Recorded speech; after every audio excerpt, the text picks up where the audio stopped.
is Arunava Chaudhuri and you are on my YouTube channel Arunfoot. Today I want to talk about the Indian national football team and its year 2024.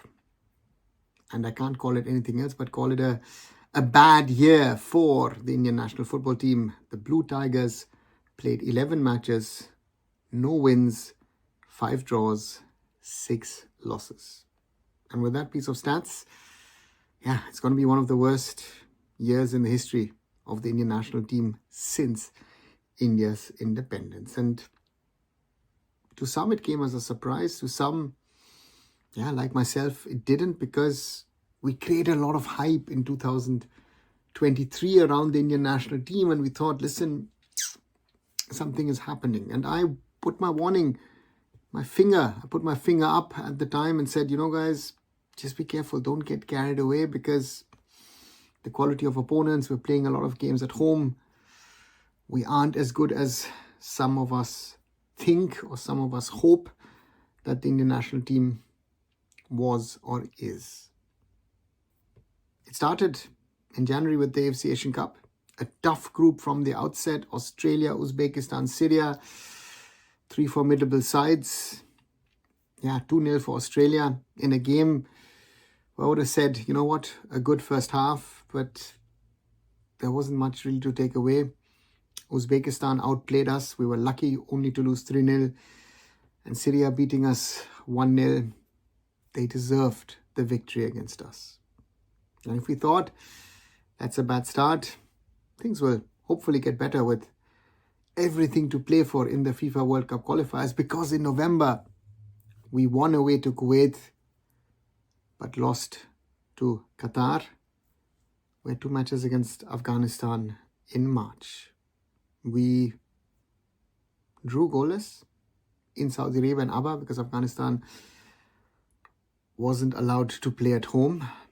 And then March 26th, 2024, the day most probably, which was at least for me, the most embarrassing of all the games this year, or one of the most embarrassing instances in regard to the Indian football national team. A 1-2 loss to Afghanistan at home, and it was a deserving loss. We had still the chance to qualify because we'd still got 2 matches, and June 6th against Kuwait in Kolkata, it ended goalless. But the bigger story that day was the last match in an India shirt for captain, leader, legend Sunil Chhetri. Then, 11th of June, the last match of the qualifiers, a 2-1 loss to Qatar. No doubt a deserving loss, but a goal which wasn't really a proper goal. The ball had gone out earlier. Bad luck. Nothing more, nothing less to say. We didn't qualify for round 3, and therefore we'll have to play next year the final round of the AFC Asian Cup 2027 qualifiers. Manolo Marquez was then the chosen new national team coach for the Indian football team. And for me, it was clear, and I said it directly when Manolo came in, we have to give him time. This team, after the era Igor Stimac, was, or maybe to some extent is, broken. And Manolo needed to work on the basics, needed to work psychologically with the players. An opening goalless draw against lowly Mauritius, followed by a 0-3 loss to Syria, a deserving 0-3 to Syria. And it didn't look good.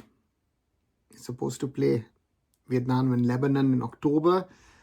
Lebanon, due to the ongoing war over there, did not send their team. So it was rescheduled. Instead of 2 matches against Vietnam, Manolo Marquez said, rather, I'll train a few days. Let's only play 1 match.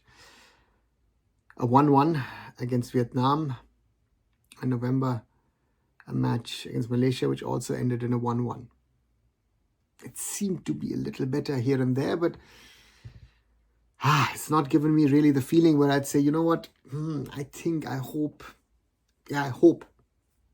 the belief isn't at the moment there in this team. This team has to convince me that I can, believe in the boys, in the coaching staff, that something is possible. We've got a very, very tough 2025 coming up with the, as mentioned, AFC Asian Cup 2027 qualifiers. Bangladesh, Singapore and Hong Kong are opponents.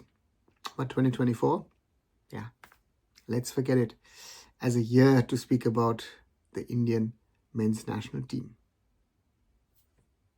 What do you think? What are your thoughts about the year gone by, about the results, about the disappointing results, the end of an era with Sunil Chhetri retiring, Manolo Marquez replacing Igor Stimac? Write down your comments below. As always, like, share, subscribe Arunfoot here on YouTube. Visit my other social medias under Arunfoot. Visit arunfoot.com, and I'll be back very soon. So Arunava Chaudhuri signing off. Bye for now.